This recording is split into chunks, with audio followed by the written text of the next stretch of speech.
Okay, so I'm going to do a quick tutorial on building rooms, just so that we can make sure that it's done correctly, because it can be a little bit difficult at times.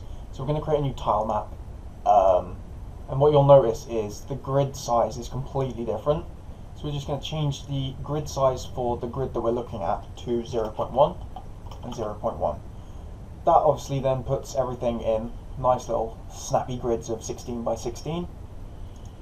And then we get a little tile map inside. We're going to create a couple of these. 2D object tile map, 2D object tile map, 2D object tile map. So that should be all of them.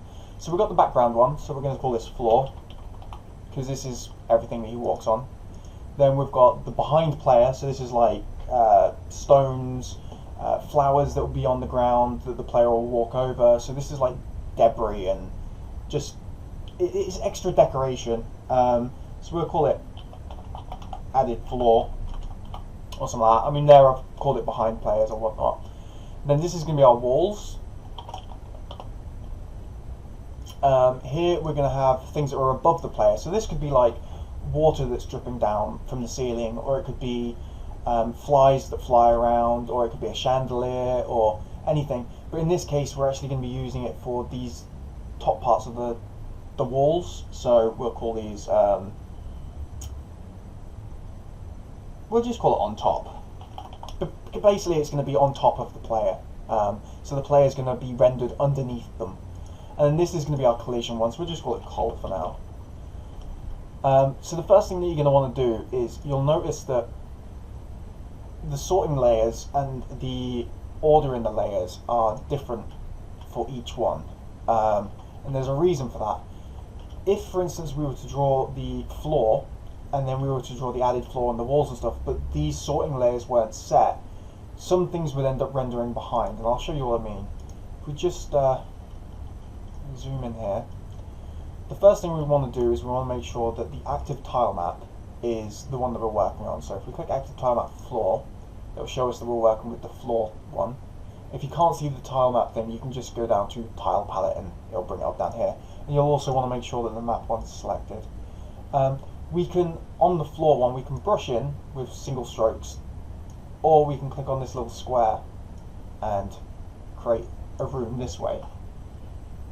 What we're also going to do is, because this is on the floor one, we're going to go on added floor. We're going to add some shadows to the top there. And you'll notice, actually I've messed that up. You want to change this to added floor, there we go.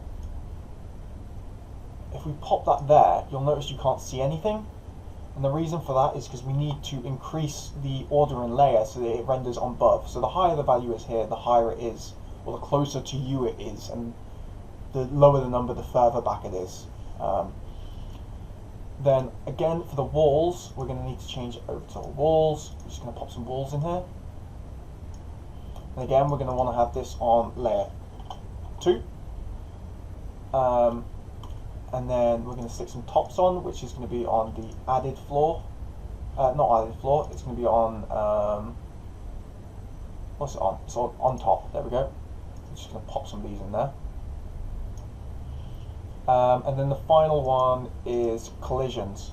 So we click on collisions. And what we're going to do is we're going to say, we don't want this guy walking through walls. And again, we're going to want that on top. So we're going to put that to 10. Because then it's on top of everything. If we had a couple more layers in between there, it'd still be on top. So what you'll notice is at the moment we can't actually see our player, which is a bit of a shame. Because, like, he is there, he's just hidden behind all the tiles. So what we want to do is, we want to make sure that all the floors and stuff are on the right sorting layers. So as you can see here, like, we do have a layer for floors, for behind characters. Then we have the default, which is, I believe, what the character's on. Then we have an above one and a default one. So we're going to just quickly go through here. We're going to go floor, and as you can see the characters there already. We're going to go behind. That's going to be on default. This is going to be on above, and then the collision can just be on the default level. So now, as we move around, you'll see that I'm rendering on top of the shadows, and rendering behind the walls, but there's no collision detection. And the reason for that is, when we go to collision, we need to make sure that the collision is set to blocked, and we also need to add a component of a 2D box collider. This is what allows you to collide with things. Is it 2D box collider? Actually, I don't think it is. Let me just double check that. No, it's tile map collider, my bad. So we'll just right click and remove that component. Add tile, there we go, tile map collider. And now, if we play it, there you go, he collides with the wall at the top. The last thing that we want to do is we want to get rid of these horrible X's. So if we just click on the collision layer, we can just turn the renderer off, and that means that it goes invisible. And effectively, we've built a room. Obviously, you can still add stuff to it. If you go to your walls layer, for instance, you can just paint some down the side, paint some down the bottom. But what you're also going to have to make sure that you do is obviously add the collisions for them as well. So you'll have to change over to your collision and paint them on as well.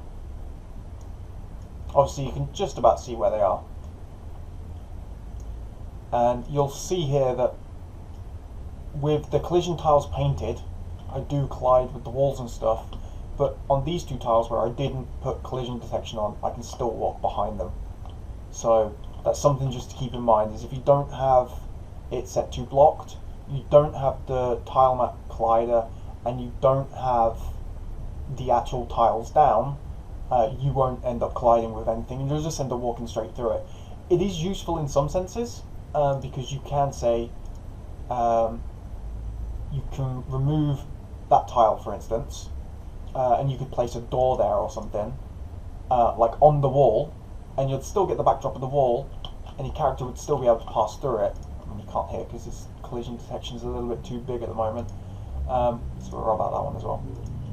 So we should still be able to pass through them now, like so. So we could have, say, a door here. It's just obviously you need to make sure that if you want something blocked off, you have to have that collision level. But yeah, anyway, that's how you make a room. So by all means, if you need any help with it, give me a shout.